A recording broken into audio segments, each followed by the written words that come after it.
दोस्तों, आज मैं बात करने जा रहा हूँ दुनिया में सबसे सफल सिंगर्स में से एक कनाडा के जस्टिन बीबर की, जिन्होंने अपने छोटी सी उम्र में अपने अद्भुत सिंगिंग टैलेंट से बहुत सारे वर्ल्ड रिकॉर्ड तोड़ दिए हैं। दोस्तों, उनकी सफलता का अंदाजा आप इसी बात से लगा सकते हैं कि अभी उनकी उम्र केवल 23 साल है और सिर्फ 23 साल की उम्र में एक Grammy award, 8 MTV music award और 13 बिलबोर्ड म्यूजिक अवार्ड जैसे बहुत सारे अवार्ड उन्होंने अपने नाम कर लिया है।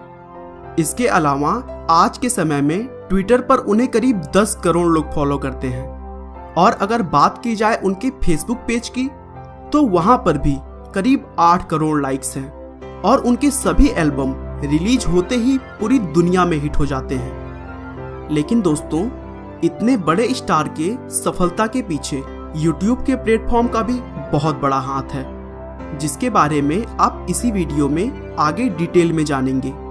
लेकिन उससे पहले चलिए इस कैनेडियन स्टार के बारे में हम शुरू से जानते हैं। जस्टिन ड्रू बीबर का जन्म 1 मार्च 1994 को लंदन के ओंटारियो शहर में हुआ था। उनकी मां का नाम पैट्रिसिया और पिता का नाम जेरेमी बीबर है, जिन्होंने कभी भी एक दूसरे से शादी नहीं की थी, लेकिन वे जस्टिन को एक अच्छी लाइफ देने के लिए हमेशा एक दूसरे के करीबी बने रहे। जस्टिन को शुरू से ही म्यूजिक में काफी इंटरेस्ट था, जिसकी वजह से उन्होंने अपने बचपन से ही पियानो, गिटार और ड्रम सीखना शुरू कर दिया था। उनके लगन को देखते हुए उनकी मां ने भी उनका पूरा सपोर्ट किया और सिर्फ 12 साल की उम्र में स्ट्रेटफोर्ड के एक लोकल सिंगिंग कंपटीशन में पार्टिसिपेट करवाया, जहां जस्टिन ने अमेरिकी सिंगर ने-यो का सो सिक गाना गाया था और उस कंपटीशन में उनकी सिंगिंग इतनी जबरदस्त थी कि अपने से कहीं बड़े कंपटीटर्स को बीट करते हुए वे सेकंड विनर बने। और फिर धीरे धीरे वे अपने एरिया में अपने सिंगिंग को लेकर फेमस होने लगे, जिसके बाद उन्होंने बहुत सारे स्टेज शोज में भी परफॉर्म करना शुरू कर दिया। जस्टिन के हर परफॉर्मेंस को उनकी मां कैमरे में रिकॉर्ड करती थी और अपने फ्रेंड्स और फैमिली को दिखाने के लिए YouTube पर अपलोड कर देती थी। लेकिन देखते ही देखते उनके गाए हुए गाने पूरे देश में बहुत पसंद किए जाने लगे और उसी समय स्कूटर ब्राउन अपने एक एल्बम के लिए सिंगर की तलाश में थे। तभी उन्होंने जस्टिन का गाया हुआ गाना YouTube पर देखा और इस छोटे बच्चे के आवाज से काफी प्रभावित हुए, जिसके बाद उन्होंने जस्टिन के घर पर उनकी मां से फोन पर बात किया और एक एल्बम में जस्टिन से सिंगिंग की इच्छा जताई। पैट्रिसिया इस कॉल से मानो खुशी से पागल हुई जा रही थी, लेकिन इस बात का उन्हें यकीन नहीं हो रहा था।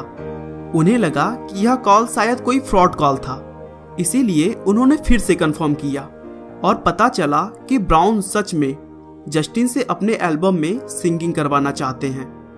उसके बाद जस्टिन डेमो टेप रिकॉर्ड करने के लिए जॉर्जिया के अटलांटा शहर गए और फिर डेमो के एक हफ्ते बाद उन्होंने एल्बम के लिए सिंगिंग स्टार्ट कर दिया। जस्टिन के डेब्यू एल्बम रिकॉर्डिंग के बीच में ही उनका पहला गाना 2009 में वन टाइम एक रेडियो स्टेशन पर रिलीज किया गया और इस सॉन्ग ने रिलीज होने के एक हफ्ते के अंदर ही सभी रिकॉर्ड्स तोड़ डाले और कनाडा के हॉट 100 सॉन्ग्स में 12वें नंबर पर अपनी जगह बना ली।